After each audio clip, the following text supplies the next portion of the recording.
created by MindSticks Foundation Trust. Hello everyone, and a warm welcome to today's Explainer. Today, we're diving into the fascinating science of space missions and satellites. Let's quickly walk through what we'll cover.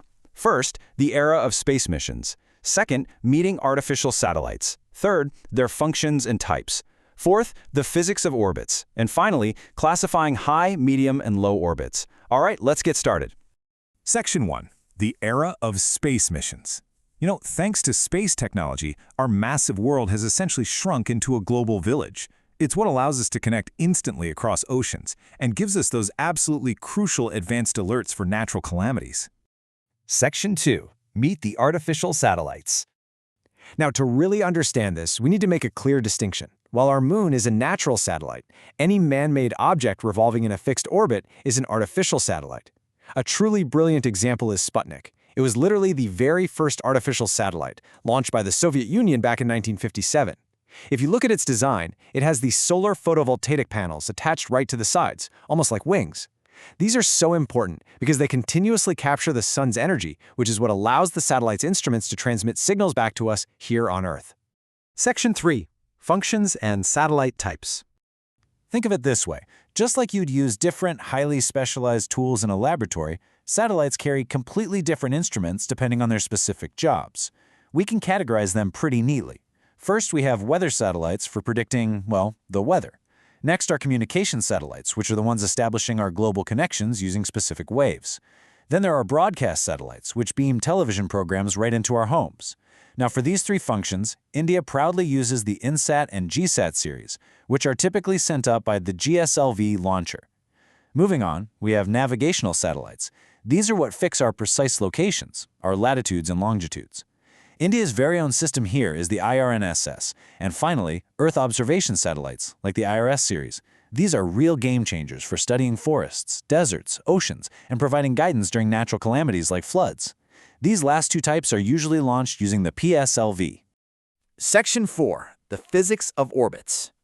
So, we know what these satellites do, but how exactly do they stay up there? Well, to place a satellite in orbit, it has to be taken to a very specific height and then given a precise push, a specific speed. In physics, we call this the critical velocity, or VC.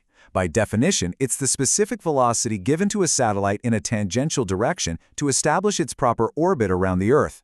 That phrase, tangential direction, is absolutely critical here. Without it, the satellite wouldn't begin its revolution. It would just fall straight back down to the ground. To picture this, imagine the Earth in the center with its radius r. The satellite sits up there at a height h above the surface. The critical velocity, VC, is pointing tangentially away from its path. But what keeps it endlessly curving in a circle instead of just flying off into deep space? It's centripetal force.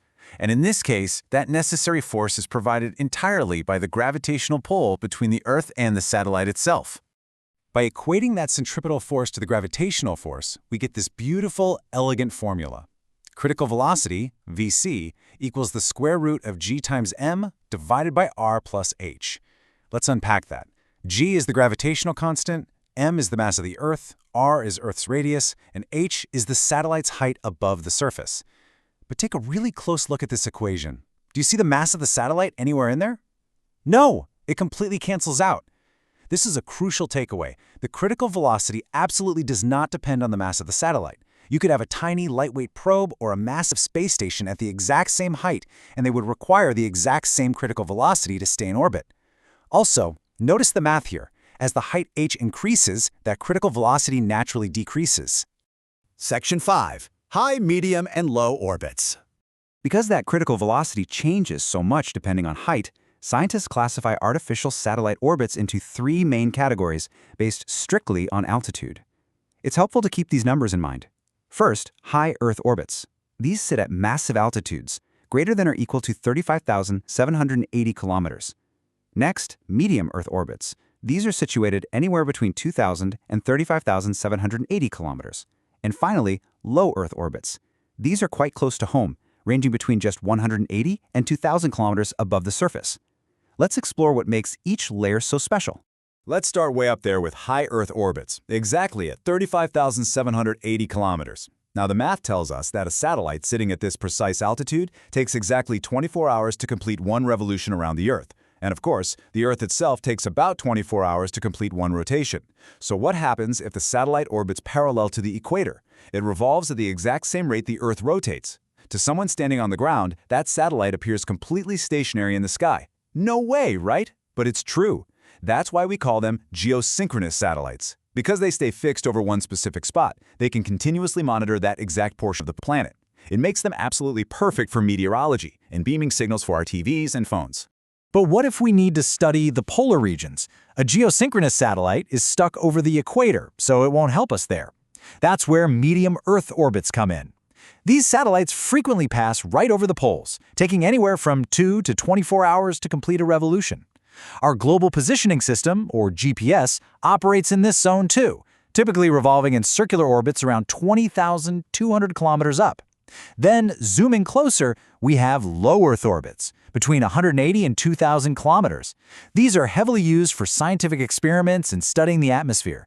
Because they're orbiting so close, they have to travel incredibly fast to avoid falling, completing a full revolution in just about 90 minutes. In fact, famous objects like the International Space Station and the Hubble Space Telescope live right here in low Earth orbit. When you map all of this out, it really puts the sheer scale of our space technology into perspective. You've got the low Earth orbits hugging tightly right near the planet, the medium Earth orbits taking those wider, sometimes elliptical paths, and the high Earth orbits sitting way out on that distant outer ring. It's like a giant, multi-layered puzzle, all perfectly structured to utilize the space directly above our world. Now, before we wrap up, I want to share something highly inspiring with all of you. You might be sitting there thinking space technology is just for massive, multi-billion-dollar government agencies. But listen to this. A group of students from the College of Engineering, Pune, COEP, actually designed and built a functioning satellite entirely by themselves. It was a tiny 1-kilogram satellite named SWAYAM. And in 2016, they successfully launched it into space through ISRO. It's currently orbiting up there at a height of 515 kilometers, providing real point-to-point messaging services. It just goes to show that with enough dedication, mastering the physics and mathematics of space is completely within your reach. And that brings us to the end of today's explainer.